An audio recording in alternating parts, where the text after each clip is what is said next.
Hey folks, it's me, Matt. Thank you so much for joining me today. So, I've tried recording this video probably 2 or 3 times now. So we're on like attempt 4. So I appreciate you stopping by in the video today because this has taken me some time to do.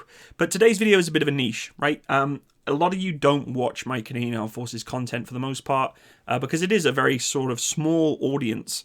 And that's okay. Maybe the people that are watching this today are the most important people that need to listen and don't need to, but could listen to this. And I hope it helps you. Folks, I'm going to be dead honest with you before I get going. This is not endorsed or reflecting upon the Canadian Armed Forces, views or opinions. This is purely myself, strictly adhering to my social media policy. This is not in reference to anything the Canadian Armed Forces is releasing. They're not endorsing me to do this, and they're not telling me to do it. They've not encouraged me to do it. I'm doing it on the basis of my own moral integrity to encourage those who are interested in joining the Canadian Armed Forces to continue doing so. We are in a very challenging time, I think globally, let alone in the Canadian Forces, with coming out of COVID, the economy, obviously Ukraine is going on. There's a huge host of things, right?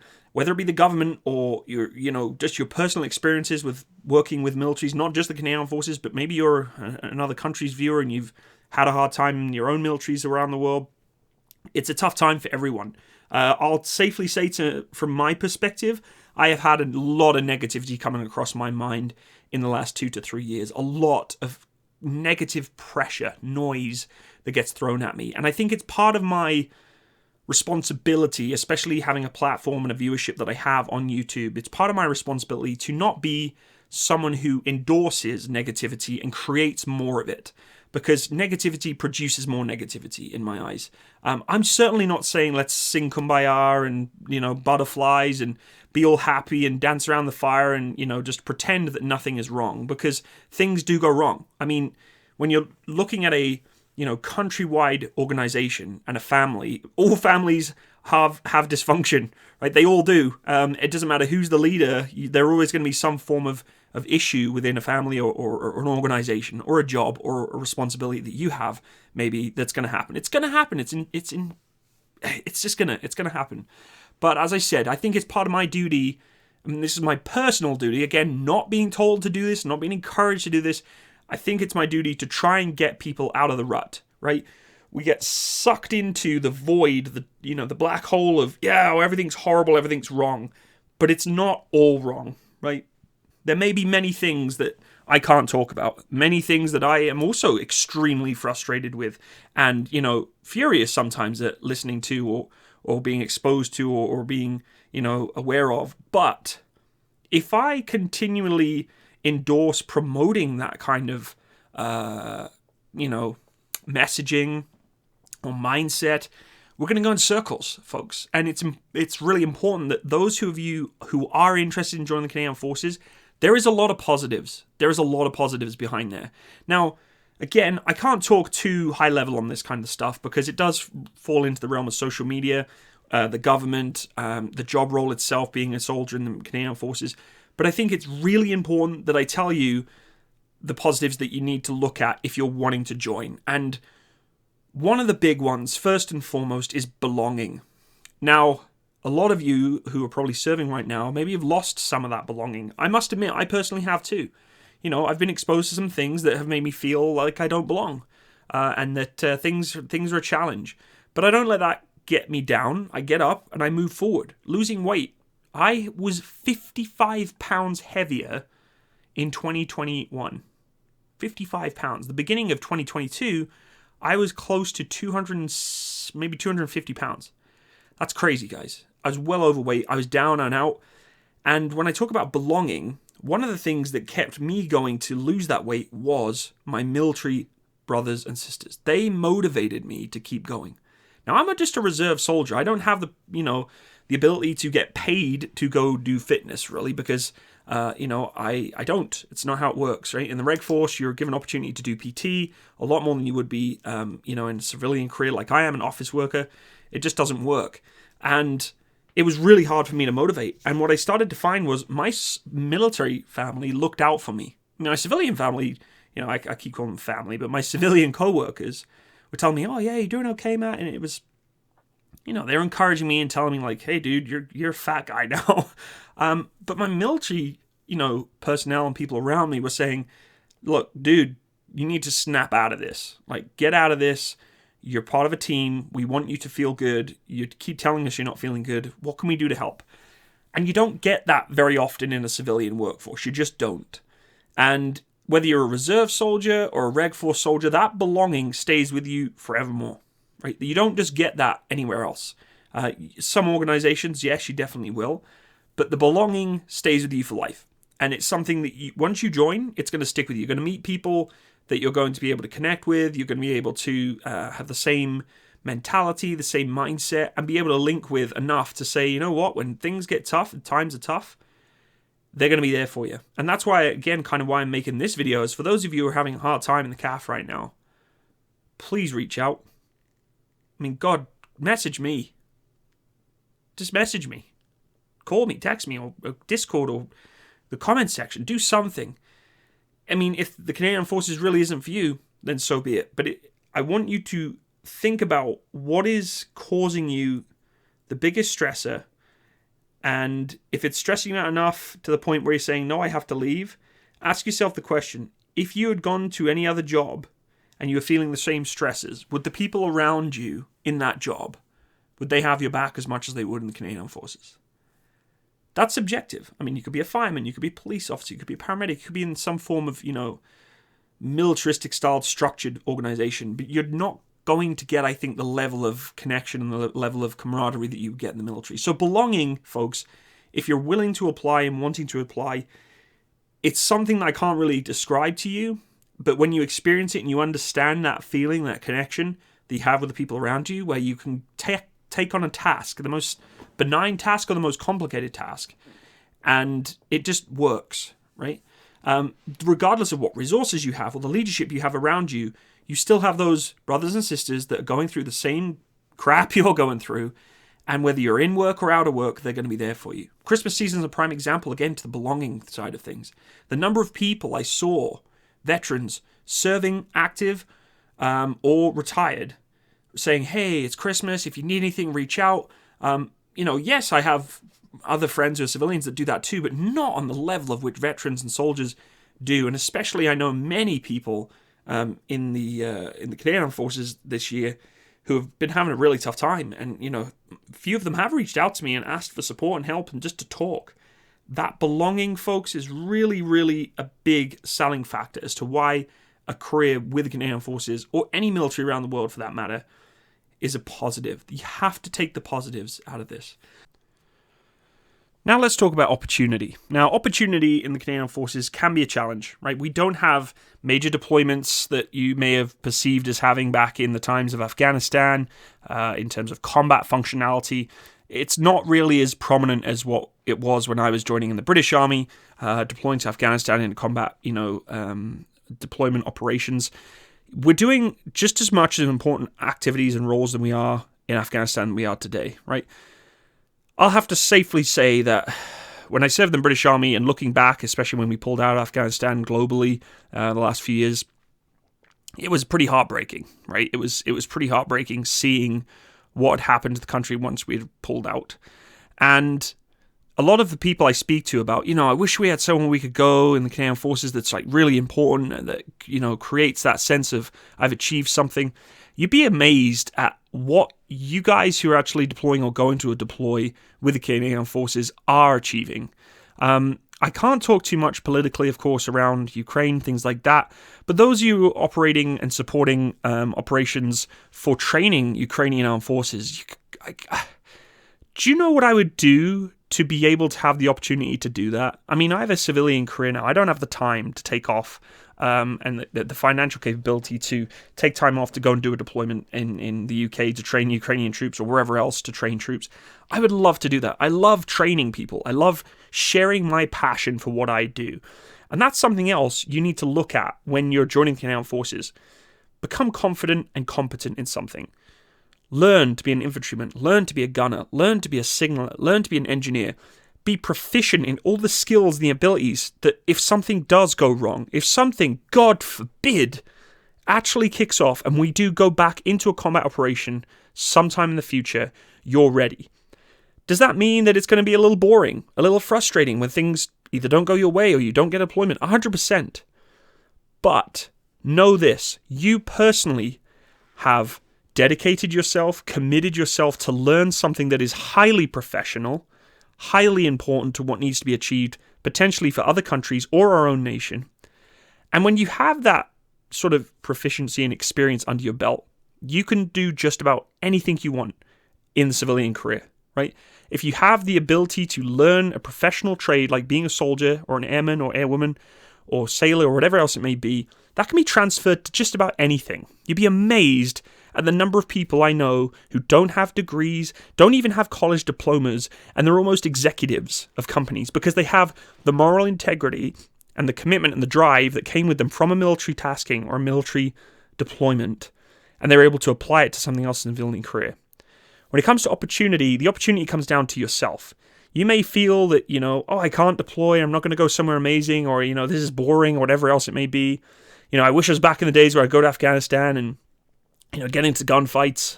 Folks, the future is broad and wide with what could and could not happen.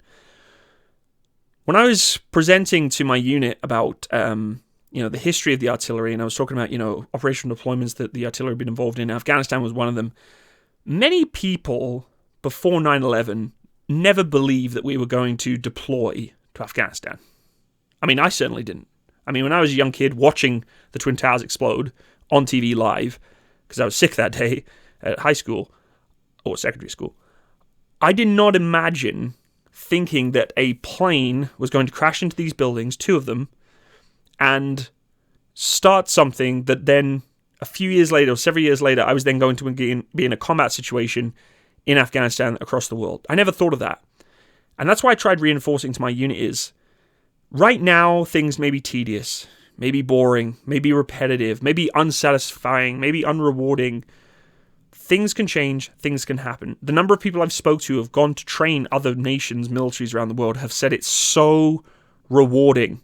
I would love to do that right now. If you could tell me you're going to go to 6 months to the UK or wherever else it is in the world, and you're going to train soldiers to proficiently fight, not just fight because they have the ability to fight, right?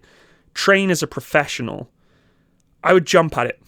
And I know a lot of you want to jump at it, but there's restrictions, limited spaces or limited opportunities. That's the reality that we live in right now. And there's some things we control, some things we can't control. The things we can control, though, is being ready, being super fit. Fitness takes you everywhere. The military is going to provide you that. It's going to provide you with the ethos. It's going to provide you with that moral courage to lose 50 pounds like I did, which I never probably had done if I was only a civilian, because I don't have that motivation, that push, that urge behind me from my military members around me to get that weight loss. To me, it's almost like saved my life a little bit, because I was going into severe levels of depression, and the military people around me pushed me back, brought me back up. And it wasn't military driven. The military wasn't driving this form of depression, this anxiety and stress. It came from other things. But the military was somewhat of my savior in that. And now, is everything fuzzy, rainbows, and happy and great? Absolutely not, right? I'll be dead honest. I have to be honest, because I can't lie to you. It's tough being in the Canadian Armed Forces as a soldier or as a serving member. It's tough. Of course it's going to be tough. No one said it's going to be easy. But for you to be able to be resilient, and that's important. It's a life skill, being resilient. When things don't go our way, things aren't working out so good, it's important. We're able to learn that. If I just accepted every time that everything sucked and gave up, well, I would have done the same for the British Army, because things didn't go so well in there too. We had things that didn't go right. We didn't get what we wanted. We didn't get, resources or the people or the leadership or whatever else. It's going to happen. But coming out the other end is where you really start to learn so much more about yourself. And another real reason why I think if you're willing to join the Canadian Armed Forces, that is going to be one of the biggest selling factors, is learning about yourself as a person. Even if you have one of the worst experiences serving in a military career, you're going to learn more about yourself in that time than you will ever learn about anything else about you in any other career. Maybe some other sort of service-related careers, maybe. But in the military, we do with what we have, to the best of our abilities, at the most professional standard.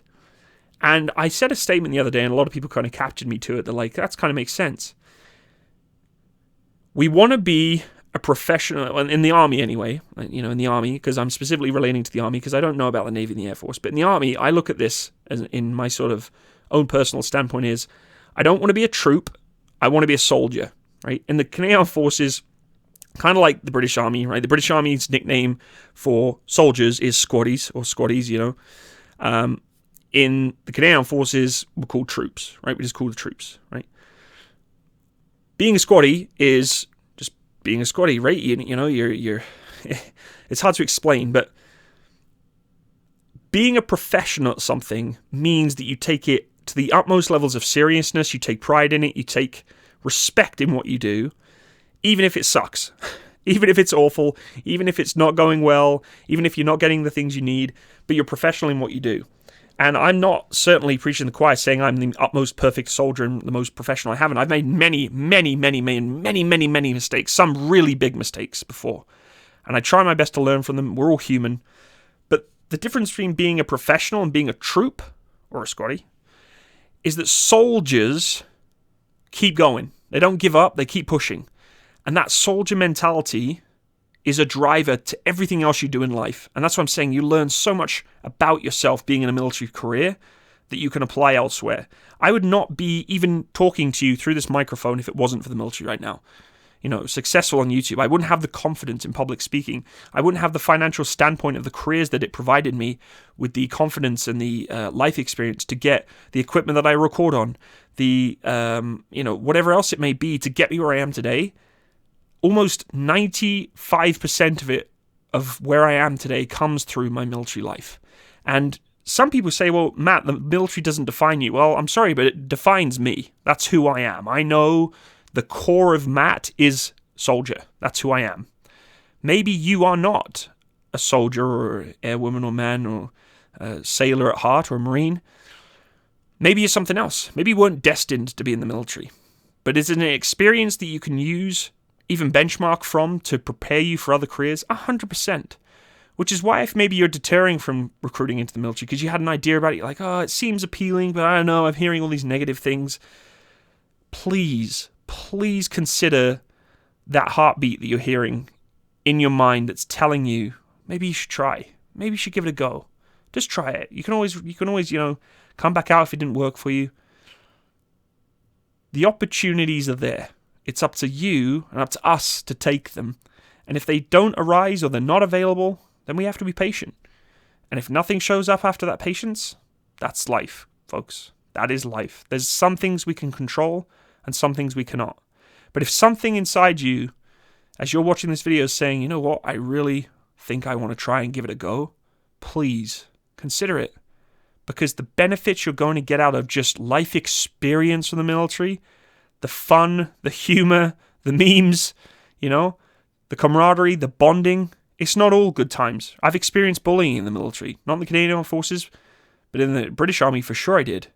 It happens, right? We address it, we tackle it, we work together to fix it.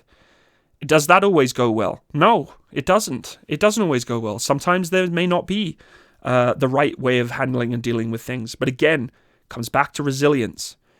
We as humans are pretty sophisticated, but also really freaking complex creatures. And the military tests every realm or every criteria of that I can't say the word. Oh my goodness, why can't I say it? Complexity of our human nature.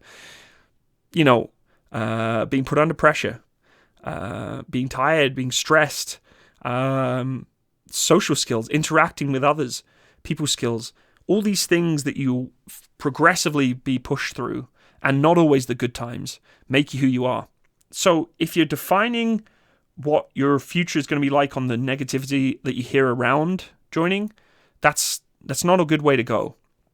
And as I said, I'm not going to, sorry to say this, bullshit you on the other side of things, because if I lie to you and say everything's amazing, then that's just going to be, that's the false narrative that I don't want to create. What I'm saying is that sucky times happen, and they really do happen, but we have to work together to push through them. And I know many of you are probably cringing watching this video right now that are already serving and saying, yeah, well, it doesn't matter, Matt, nothing's going to change, etc., etc. And, maybe that's the case. Maybe it is the case. Maybe you're all right. Maybe everything you're saying is true and accurate, but I'm not someone that gives up. And if there's something I've learned in the Canadian Armed Forces and the British Army, and just in military lifestyle in general, is to not give up, to continue pushing forward, to lose that 50 pounds that I lost, to not give up on myself and give up on my life, and to keep going and driving to work together, because there's always going to be another person, a soldier or a professional around the corner that needs your help. And it's up to me to be there for them, whether it be train another soldier in another country, to put sandbags around a ditch to prevent someone's house getting flooded, to pour water all over a tree because it's burning down and potentially going to kill a family that lives down the road. If it's, climbing out the back of a lav to train to prepare for rhetorical war that could happen one day. If it's freezing your butt off on winter warfare training because potentially you could be going to the North Arctic region to do some form of potential combat in the future. If it's going across to another country's military and training with them for months on end, freezing cold and wet. All those things that you're going to do are preparing you and they're callousing, we've heard this before, callousing your mind, hardening up, making you more robust for what your life has to come. And if you're a young person watching this video, look, you've got your whole life ahead of you. I'm certainly not trying to endorse or encourage you to join the military. I'm telling you that what I've had in my experiences with the military, good and bad, have defined who I am today as a good thing. They've not made me a bad person. I have done bad things. I've exposed too many of a horrible thing. I've, made bad decisions. I've learned from them and I've moved on. And you, if you wish to step across that threshold to also join, whether it be the Canadian Armed Forces or anywhere else, you're going to be taught not by, those around you primarily. It's you that will teach yourself how to handle all these things. You'll be given the tools to do it, but you'll learn how to do those things. And you will be able to be more successful in your life and be happier in your life. And it's not going to be an easy ride, I'll tell you. It's one of the hardest rides you'll ever experience in the world, joining the military. And more specifically, I would say in the Canadian Armed Forces, because we're a smaller military, and we may not have as much as what you would see in other militaries having in terms of either resources or manning or whatever else. But if I just fell into the trap of condoning the consistent negativity that could be out there, I'm not helping anything. So I'm hoping today's video speaks to a few of you out there. Really listen to what your heart's telling you. If it's saying, you know what, the military's not for you, you hear about all these things around you in the news or from people, and it's just, this sucks, and this is horrible, and blah, blah, blah. So be it. So be it. But if something inside of there, that spark is telling you, maybe I'll just give it a try. Maybe what Matt's saying, or maybe what I'm saying to myself, being able to work with other people that may be going through the same hardships and things, maybe I'll be able to gather some life experience, some life skills, and some hardships that will actually make me a better person, more successful and happier in life. That, for me, is the biggest recruitment or positive message I can give to you to continue your path forward into going into a career in the army or into a military forces. You will be put into a situation that you will come out the other end, I'm hoping anyway, better than when you went in one way or another. And it doesn't always work out that way. Again, that would be lying if I said you come out the other end the best. Clearly not. Okay, I know many people have come out the other end with a really tough time. But that doesn't define you, doesn't make you who you are. Again, you have those around you who can help you and support you. But that comes from that military ethos, right? Esprit de corps, we call it. So anyway, hopefully this video spoke to a few of you. Maybe you have your own comments and opinions in the comment section below. I want to reinforce that the opinions and the reflections of what I've said today are not from that of the Canadian Armed Forces. They're just from me, Matt, right? And, I'm trying my best not to step on any landmines here and get myself in any trouble, but the message here is positive. It's to be positive. It's to encourage one another. Those of you who are serving right now, it's our duty. If you want to be in this organization, as much as you may find that it's a tough go for you and things aren't going well, if you want to be in it, then be in it. And we have to work together to be positive. We have to do it. We have to. I'm not saying it's butterflies and rainbows, but don't be the backseat driver. Find the little glimmer of hope in supporting each other, whatever it may be, right? Even if it's, let's go play video games for half an hour tomorrow night because we're stressed and, we both had a tough time at work with whatever we're doing in the military right now. Connect outside of work, be that positive reinforcement to one another, and we'll get through it. We'll get through whatever's thrown at us, because that's what's part of being in the military is. learning hardship and being robust enough to handle it, learn from it, and be exposed, ready for the next challenge. That's the selling factor which keeps people, I think, going into the military. It's not, fast roping out of planes and busting down doors and blowing up bridges. Yeah, that's the cool stuff. It is cool. And it's definitely part of the recruitment drive. And it's, it will look sexy. Oh, yeah, I get to fly in a C-17 and jump out of parachutes and, bayonet charge through, compounds and blah, blah, blah. Yeah, that's clearly a big part of the military. But for me, the selling factor has always been the connection and the robustness of those around you who can make you be able to tackle anything that comes in life. In all honesty, that's the biggest selling factor. So the message is positive. Hopefully I don't get in trouble for this video. And, but I think it's important that I share this message, especially where I'm about to go into 2023, a new year, a new start. Maybe some of you are thinking about this and thinking, maybe Matt has a point. Maybe I'll look at things a little bit more positively. Or maybe, that you're saying, shut up, Matt. You're completely wrong. I have no interest. You're totally cringe. You've been pressured into doing this or something, I don't know, but I'm not. This is just my messaging, and I think it's important. And maybe my messaging means nothing. I'm a reservist. I'm not Reg Force. I don't have the same exposures to what some of you may have, but I have to try and at least do something that keeps the smiles on our faces, and I don't know. That's where I'm at, folks. So anyway, thanks for joining me, and I will catch you on the next one. All the best. Bye-bye.